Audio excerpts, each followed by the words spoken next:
There are a number of capitalist myths that need to be demolished. One of them is that if you ask about global inequality, if you ask as to why some people have amassed immense wealth while vast majority of mankind is living in poverty or in abject conditions, so they would say that there are certain people who may be genius, very wise, and who work hard, and then this is how they amass money, and vast majority of the people is lazy, sluggish, they do not want to work, they are not innovative, they are not enough creative, so that's why they remain backward.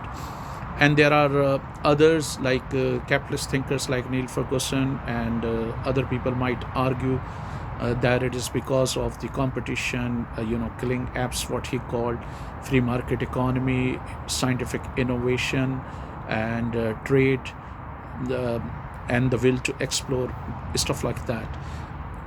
But the question is that if by merely working hard you can become rich, then for a long time peasants used to till land for 12 and 20 hours and they would hardly have enough to meet both ends. On the other hand, there were feudals and aristocrats and landed gentry that would not do any work except perhaps hunting and attending party here and there, but they had all luxuries of lives. In the same way, the laborers or the workers who toil from morning till the evening, they hardly have enough money to meet both ends. But on the other hand, you have capitalists who, what some critics would call more or less are parasite, doing nothing, thriving on the labor or the toiling of working class people. They have access to all luxuries of life. Marxists, on the other hand, assert that the vast majority of mankind is poor, and some people have amassed wealth because of the fact that these so-called some people have exploited people, and in the cases of countries, they have exploited the global south or the developing countries. And they say that you can apply it to individual and countries, and you can see that they have thrived on exploitation, injustice, genocide, massacres, and other factors. For instance, if they say that if you talk about countries, United States is one of the richest countries in the world, or rather the richest country in the world, and the Marxist might argue that if you look at the United States or the Western countries, they might assert that they are developed, they are today prosperous because of the exploitation, or rather the ruthless exploitation of the global south. For instance, they say that if you look at these things in chronological order, then you would notice that in 1492 it was Spain and later on Portugal, that started venturing out, exploring the world. By the way,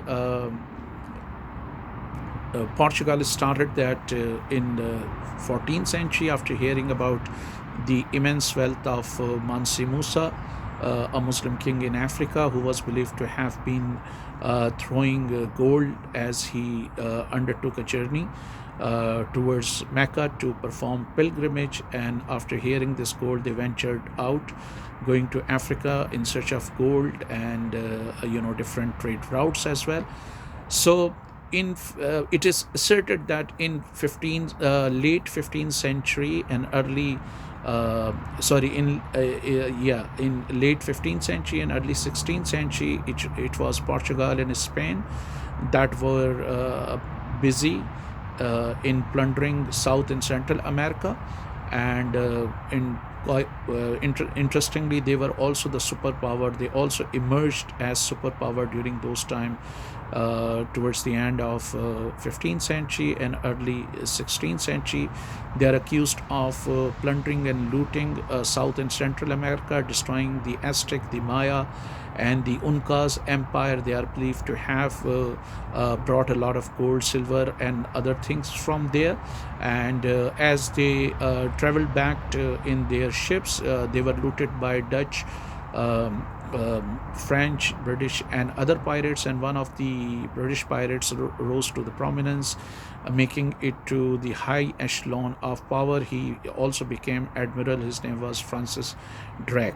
So Marxists assert that if we look at in chronological order, so towards the end of 15 and in the beginning of 16th century, it was France, it was Spain and Portugal that were carrying out this plundering of the global south, mainly in South and Central America and parts of Africa, and it was they who emerged as global power and the most prosperous countries of Europe. Later on, the Dutch jumped in, and they also became prosperous in 17 and 17th century and then 18th century, and afterwards of course the United Kingdom and France are also accused of carrying out plundering, and this is how they also emerged the biggest powers. And if the United States, they might assert, is the richest country of the world, and some facts must be taken into account. For instance, more than 12 million people were brought as slaves. Around 4 million black people are said to have been killed in the Middle Passage. And in addition to that, millions of indentured white working class people were brought from Europe, who were paid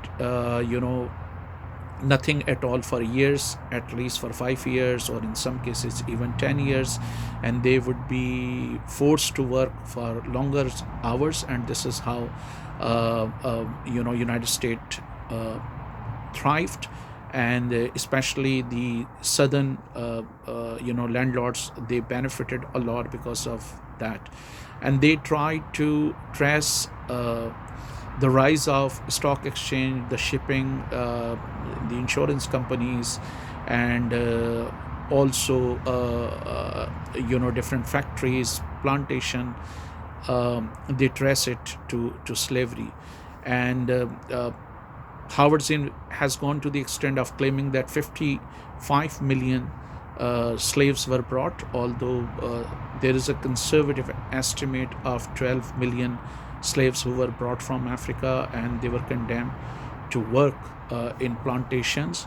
And Howard Zinn said, American historian, there could not have been any industrialization in North America and Western Europe if there were no plantation, and there could not have been any plantation if there were no slavery. Even some prestigious education institutes were also established from the proceed of this slavery, from the earning that slave owners got. So United States, they might say that United States, if the United States is one of the, or rather the richest country on the earth, then the factors that have to be taken into account is that when Christopher Columbus reached Bahamas, the population of Red Indian was around 59 million, which was as big as that of Europe. Although there are some other scholars like Roy Cassandra of Austin School who believes that this population was around 140 million, and within a few decades it was reduced to only 25 million. Some people believe that more than 95% indigenous people perished because of the wars and genocide, massacre, and looting, while Cambridge historian like Christopher Clark believes that more than 80% perished because of wars and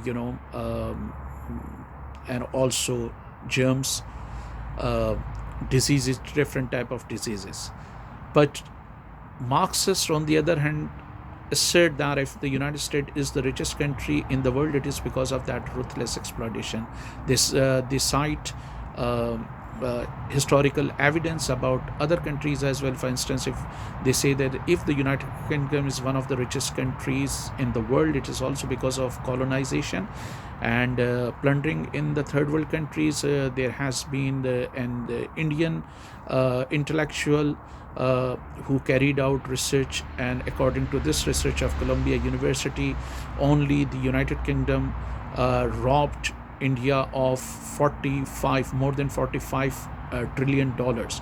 And some critics also go to the extent of accusing British policy for the deaths of more than 35 million Indians in Bengal, Bihar, Odisha, and they said that it was the British policies that were responsible for that. In addition to that, they also accused the British of carrying out genocide of the people or killing them, establishing detention center or concentration camp in Kenya and other parts of the country. Similarly, France is also one of the richest countries of the world, and it is also accused of carrying out massacre of people in Indochina, North Africa, and several parts of Africa. According to Jaron Diamond, uh, 35% of the world had already been occupied by the colonial British power before the Industrial Revolution, and this percentage rose to 85 million towards, 85% towards the end of the Second World War. Other rich countries like Italy and Germany have also been accused of carrying out atrocities in their colonies, which were small in numbers. And in Africa, almost the entire continent was colonized by the Western colonial power except Liberia and Ethiopia. And it is believed that more than 18 countries were under the control of the UK, and more than 17 were under the control of France. And there were other colonial powers that also benefited from that colonization. Another rich country that may be mentioned is Belgium, which is accused of killing more than 1 million people in Belgium, Congo only. The Belgian king Leopold, who was the master of that country, he was accused of amputating millions of people. There have been instances where if the child of a father has not met the target in rubber plantation, then the child was killed. Child as old as 10 or 12 years was shot in front of a father. So they say that if these Western countries, and as well as Japan, if Japan is one of the richest countries of the world, that is also because of the fact that it also carried out ruthless exploitation in China and other parts of Asian countries where it tried to colonize. For instance, in China, it carried out massive atrocities against the population in Manchuria and other parts of China. And it is also believed that it looted Manchuria, calling it its own Australia. So when they talked about richest countries, they say that you can look at these richest countries, they have thrived because of the ruthless exploitation that they have carried out. On the other hand, there are Western thinker who believe no, it was Western innovation as far as slavery was concerned. It was also carried out by other countries. For instance, the Arabs were involved in slavery for a very long time, and some of the African Arab countries abolished slavery even after 1980s. Similarly, the Ottomans were also involved in slavery, but they could not achieve what Western civilization or Western countries have achieved. So they dismissed these ideas of exploitation, asserting that it is just victimhood card that the third world countries, tyrants and dictators use to assure their people that they cannot develop themselves because of the policies of some other countries. But in reality, they can develop if they want, but they will have to change policy. They cite the example of some countries that got independence after 1945, but even then they made tremendous strides in scientific technology. And as far as industries are concerned, for instance, South Korea, um, uh, that is not very old when we talk about it as a nation state. Taiwan could be another example. Singapore is yet another example where scientific technological advancement was witnessed. So they said that this is just the victimhood card, and putting blame on the West would not help. Rather, third world countries should carry out self should should reflect upon the policies that their ruling elite has adopted. Similarly, Marxists assert that if you look at the rise of London Stock Exchange, insurance companies, and banking system, they all have been involved in slavery. But on the other hand, Western thinkers believe that slavery was not profitable, and even colonization was not as profitable as it is believed. While on the other hand, critics from the global south and some Marxists as well believe that it was lucrative and profitable, citing the discussion of an American president with a British dignitary who told the British dignitary that he would buy a slave for 47 or a bit over this dollar, selling it out for more than $200. And they thought that it was the slavery that created cotton, sugar, and tobacco and other crops, and which turn out to be very profitable. So these are the arguments, and Marxists believe that this is a myth that the countries of the Western Europe have developed because of their policy of free trade, their policy of free market economy. For instance, about free market economy, they believe that most of the Western colonial powers have been extremely protectionist. For instance, it is asserted when the British arrived India, so initially when they captured power, after capturing power, they levied 5% tariff, and within no time there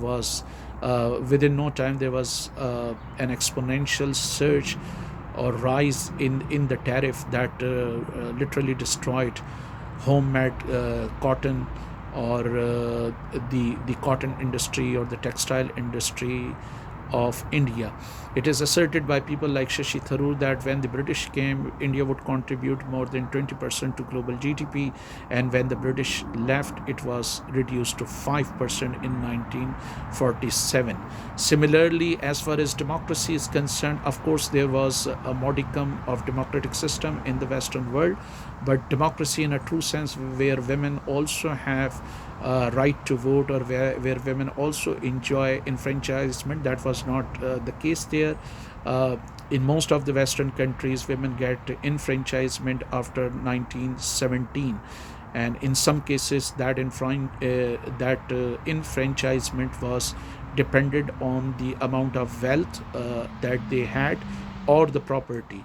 And the real democracy was not there if it is argued that they developed because democracy was there. If they assert that they developed because of free market economy, so free market economy was not there. Even today, it is asserted that the Western colonial powers, former Western colonial powers, and modern industrialized country still have a lot of tariff to protect their own industry, while they demand of the third world countries to abolish these tariffs. And they say that they were exploited, and it is because of this exploitation that they have thrived. And thousands of artifacts in French, British, and museum of other Western countries clearly prove that they were ruthlessly exploited.